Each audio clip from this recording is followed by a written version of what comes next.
Indian national Congress का Gujarat chapter और हम सारे गुजरात के लड़ने वाले लोग सड़क पर उतरेंगे और गुजरात बंद का इस मंच पर से मैं कॉल दे रहा हूं।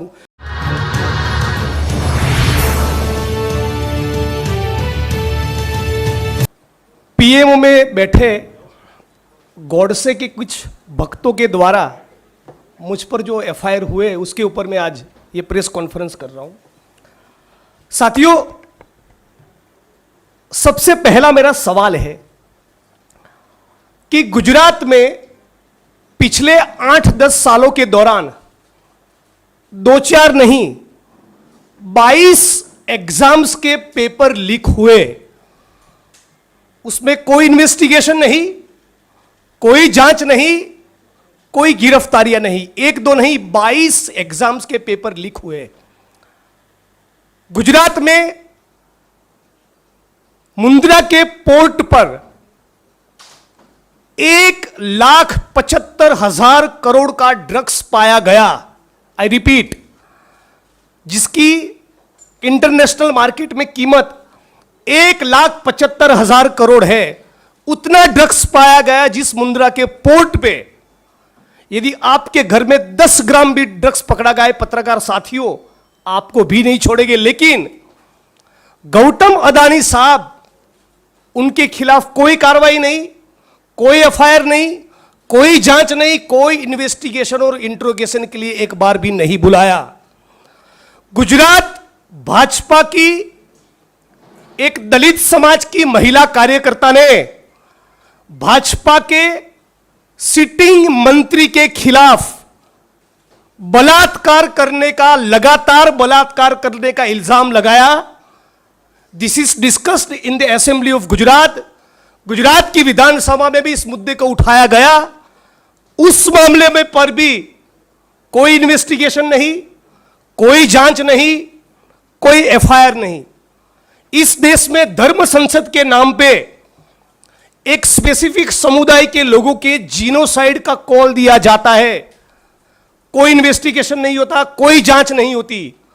कुछ लोग पब्लिकली कहते हैं कि गोली मारो सालों को, फिर भी इसमें इन्वेस्टिगेशन नहीं होता, जांच नहीं होती, एफआईआर नहीं होती।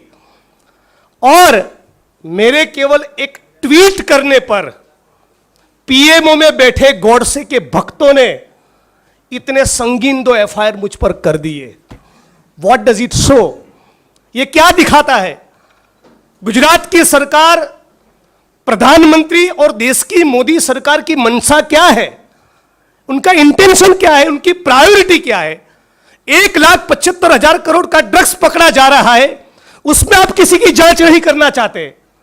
एक दलित महिला भाजपा के मंत्री के खिलाफ बलात्कार का इल्जाम लगाती है, आप उसमें कोई जांच नहीं करना चाहते। 1-2 नहीं 22 एग्जाम्स के पेपर लीक होते हैं, आप उसमें कोई जांच नहीं करना चाहते।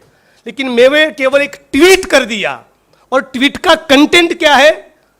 मैंने केवल यही कहा कि गुजरात के हिम्मतनगर, खंभात और वेरावल, इन 3 जगह पर जहां पर कम्युनल टेंशन हुआ है, कम्युनल क्लैशेस हुए हैं, तो चूंकि जब प्रधानमंत्री गुजरात से है और वो गुजरात के दौरे पर है, गुजरात आने वाले हैं, तो मैं उनको विनती करता हूं कि महात्मा का मंदिर बनाने वाले प्रधानमंत्री मोदी साहब, इस कम्युनल इश्यूज को देखते हुए आप जब गुजरात आ रहे हैं तो प्लीज शांति और अमन बनाए रखने का अपील करें।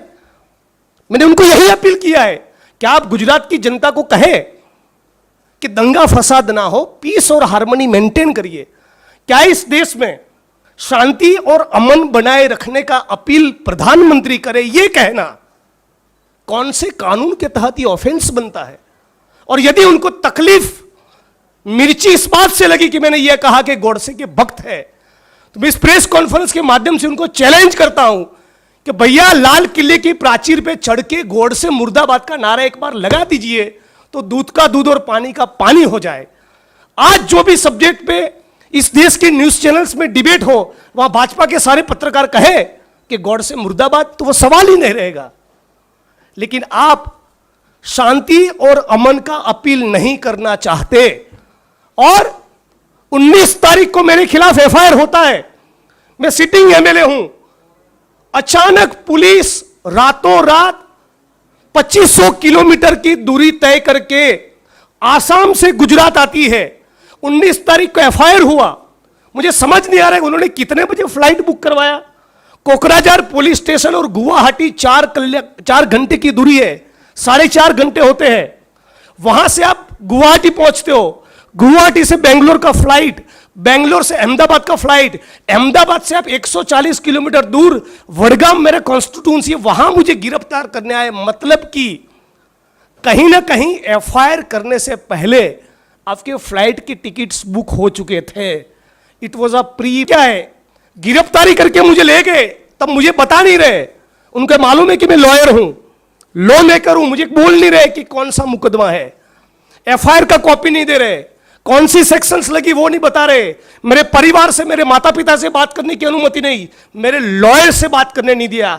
यहां तक कानून के धजिया उड़ाकर एक एमएलए का जो प्रोटोकॉल और प्रिविलेज होता है उसके तरफ पूरा ब्लाटंट डिसरिगार्ड करते हुए गुजरात की विधानसभा के स्पीकर को भी पताया नहीं, उनको भी पताया नहीं, उनको भी जान नहीं थी, उनको भी पता नहीं था कि हमारे एक सिटिंग एमएलए को आसाम पुलिस गिरफ्तारी करने के लिए आई है। वो जब आसाम पहुंचे, शायद उसके बाद मैं उनकी कस्टडी में गया, तब शायद गुजरात की विधानसभा के स्पीकर को बताया गया कि आपके एमएलए को हम लोगों ने गिरफ्तार किया है। तो मैं तो मानता हूं ये आसाम की पुलिस ने गुजरात की अस्मिता और गुजरात के गौरव को खंडित किया है, और ये गुजरात की सरकार के लिए शर्मिंदगी की बात होनी चाहिए। इसमें उनकी इतनी थू हुई, बावजूद उसके उनको शर्मिंदगी महसूस न हुई। एक महिला को आगे किया और दूसरा एफआईआर मुझ पे करवाया। मैं मानता हूं इससे बड़ी बुजदिली और कायरता कुछ नहीं हो सकती। मैं ये कहना चाहूंगा कि ये है 56 इंच की कायरता, ये है 56 इंच की बुजदिली। आप एक महिला को आगे करके 2500 किलोमीटर दूर बैठे किसी सिटिंग एमएलए के खिलाफ इतना फर्जी मुकदमा करते हैं। और ये केवल मेरा एलिगेशन नहीं, मेरे पास आसाम की जुडिशरी का बेल ऑर्डर है। क्या कहती है आसाम की judiciary? Instant FIR in the second information and seems to be manufactured. ये एफआईआर मैन्युफैक्चर्ड है, यह आसाम का जुडिशरी कह रहा है। उनका कमेंट है, this FIR is not maintainable. मेरे खिलाफ कोई मुकदमा बनता ही नहीं। आसाम की जुडिशरी कह रही है, commission of the offence under the section 353 IPC prima facie is not establish. Prima facie मेरे खिलाफ कोई केस बनता ही नहीं। No sane person will ever try to outrage the modesty of a lady police officer in presence of 2 male police officers. ये आसाम की judiciary कह रही है। The contrary to the FIR, the victim woman has deposed a different story before the learned magistrate. जज महोदय के सामने उन्होंने कुछ कहा और एफआईआर की जो सूचना है, एफआईआर में जो इंफॉर्मेशन है, जो एलिगेशन है मेरे खिलाफ, दोनों के बीच में बहुत अंतर है। कौन कह रहा है? ये बेल का ऑर्डर कह रहा है।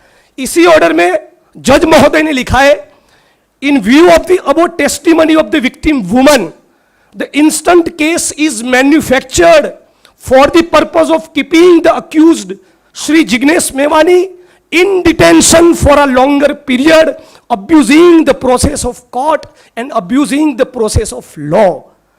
Instant FIR is not maintainable in the court of law. Honorable Guwahati court may perhaps consider directing the Assam police to reform itself. ये कोर्ट का ऑर्डर कह रहा है कि हम गुवाहाटी की हाईकोर्ट को अपील करेंगे कि आसाम पुलिस अपने चरित्र को सुधारे। ये आसाम पुलिस क्या कह रही है, क्या कर रही है, किसके इशारों पर कर रही है, किसके कहने पर कर रही है? जुडिशरी ने यहां तक कहा कि आपकी कस्टडी में कोई अक्यूज्ड है और आपको सब कुछ दूध का दूध और पानी का पानी करना है तो आप अपने बदन पे सीसीटीवी कैमरा लगाइए। इस प्रकार का कमेंट आसाम की जुडिशरी को करना पड़ा। इससे ज्यादा शर्मिंदगी की बात क्या हो सकती है कि आप एक महिला का इस्तेमाल एक सिटिंग एमएलए को बदनाम करने के लिए कर रहे, और इतना स्ट्रॉन्ग ऑब्जर्वेशंस होने के बावजूद भी एक बार भी आसाम की सरकार को शर्मिंदगी महसूस नहीं हुई। तो सवाल यह है कि आसाम की सरकार को अचानक क्या मन हुआ कि 2500 किलोमीटर दूर बैठे गुजरात के उस विधायक जिग्नेश मेवानी के खिलाफ एफआईआर करे। मेरा यह दावा है, मेरा यह आरोप है, यह प्राइम मिनिस्टर ऑफ इंडिया की ऑफिस से डिजाइन हुआ कॉन्स्पिरेसी है। गुजरात में चुनाव है और वो चाहता है कि मुझे बदनाम किया जाए, मुझे डिस्ट्रॉय किया जाए, और यहां तक मानो मैं कोई टेररिस्ट हूं। मेरे घर पे छापे किए, मेरे कंप्यूटर को सीज किया, मेरे एमएलए क्वार्टर पे रेड की, लैपटॉप को सीज किया, मेरे कॉन्स्टिट्यूएंसी की ऑफिस पे गए, मेरे शेयर टीम के लोगों के मोबाइल जब्त कर लिए। टीम के लोग जब अपने घर पे नहीं मिले, उनके मां बाप के मोबाइल जब्त कर दिए। मैं साथियों कहना चाहता हूं, हम लोग पेगासस के एरा में जी रहे हैं, जहां पर भारत इस मोदी सरकार के खिलाफ एलिगेशन है कि इस सरकार ने पत्रकार, ह्यूमन राइट्स का काम करने वाले वकील और विपक्ष के नेताओं के मोबाइल और कंप्यूटर में स्पाईवेयर को घुसेड़ा है, इंस्टॉल किया है गैरकानूनी तरीके से। इस दौर में जब जी रहे हैं, तो मुझे ये एप्रीहेंशन, चिंता क्यों ना हो कि जो मेरा कंप्यूटर लिया, जो मेरा लैपटॉप सीज किया, जो मेरे मोबाइल के इंस्ट्रूमेंट लिए, मेरी टीम के लोगों के मोबाइल जब्त किए, उसमें देयर इज एवरी चांस कि by now they may have planted something. अब तक उन्होंने उसमें कुछ प्लांट किया हो सकता है। तो सवाल यह हो रहा है कि इतना सारा फर्जीवाड़ा करने में प्रधानमंत्री को क्या रुचि है? इतना सारा फैब्रिकेटेड केसेस करके 2500 किलोमीटर दूर एक जेल में डालकर इस देश के लोकतंत्र को, भाजपा को क्या हासिल होगा? करने के लिए बहुत कुछ है। इन सारे मामलों में सरकार कुछ नहीं कर रही है, और एक ट्वीट करने पर इतना हल्ला, इतना शोर, इतना गिरफ्तारी, आधी रात को 12 बजे मानो किसी टेररिस्ट को आप गिरफ्तार कर रहे हो। उस प्रकार का जो आपने माहौल बनाया है, मैं मानता हूं ये देश के लिए, हमारे लोकतंत्र के लिए बहुत खतरनाक है। पहले उन्होंने रोहित वेमुला को सुसाइड के लिए मजबूर किया, दलित समाज के पत्रकार साथियों को जेल में डाला, चंद्रशेखर की गिरफ्तारी करवाई, और अब ये लोग मुझे खत्म करना चाहते हैं। कोई युवा बोले, कोई पत्रकार बोले, कोई वकील बोले, और उसमें भी यदि कोई दलित समाज का युवा लीडर बोलता है तो मोदी साहब अपने कास्ट बायस के चलते उसको हजम नहीं कर पा रहे। ये मैं आज इस प्रेस कॉन्फ्रेंस के माध्यम से आपके बीच में कहना चाहता हूं। और मोदी साहब भी गुजरात से है, हम भी गुजरात से हैं, तो उनको चैलेंज भी देना चाहते हैं कि मैं अपने खिलाफ जो मुकदमे हुए, मैं उसको जेल लूंगा, मैं वो सब सहन करूंगा। अपने खिलाफ जो केस हुए दोनों, उसको वापस लेने की बात नहीं कर रहा हूं। लेकिन जिस प्रकार से गुजरात में पाटीदार कम्युनिटी के ऊपर हुए आंदोलन के दौरान के सारे केस वापस लिए, उसी प्रकार मेरे विधानसभा क्षेत्र वडगाम में जो भी माइनॉरिटी समाज के साथियों के ऊपर मुकदमे दर्ज हुए, और उना के आंदोलन के वक्त जो एफआईआर हुए, जो मुकदमे दर्ज हुए, वो सारे केस आप वापस लीजिए। नंबर 2, ये 22 पेपर लीक हुए, उसको स्पेशल इन्वेस्टिगेटिंग टीम के द्वारा उसकी जांच करवाइए।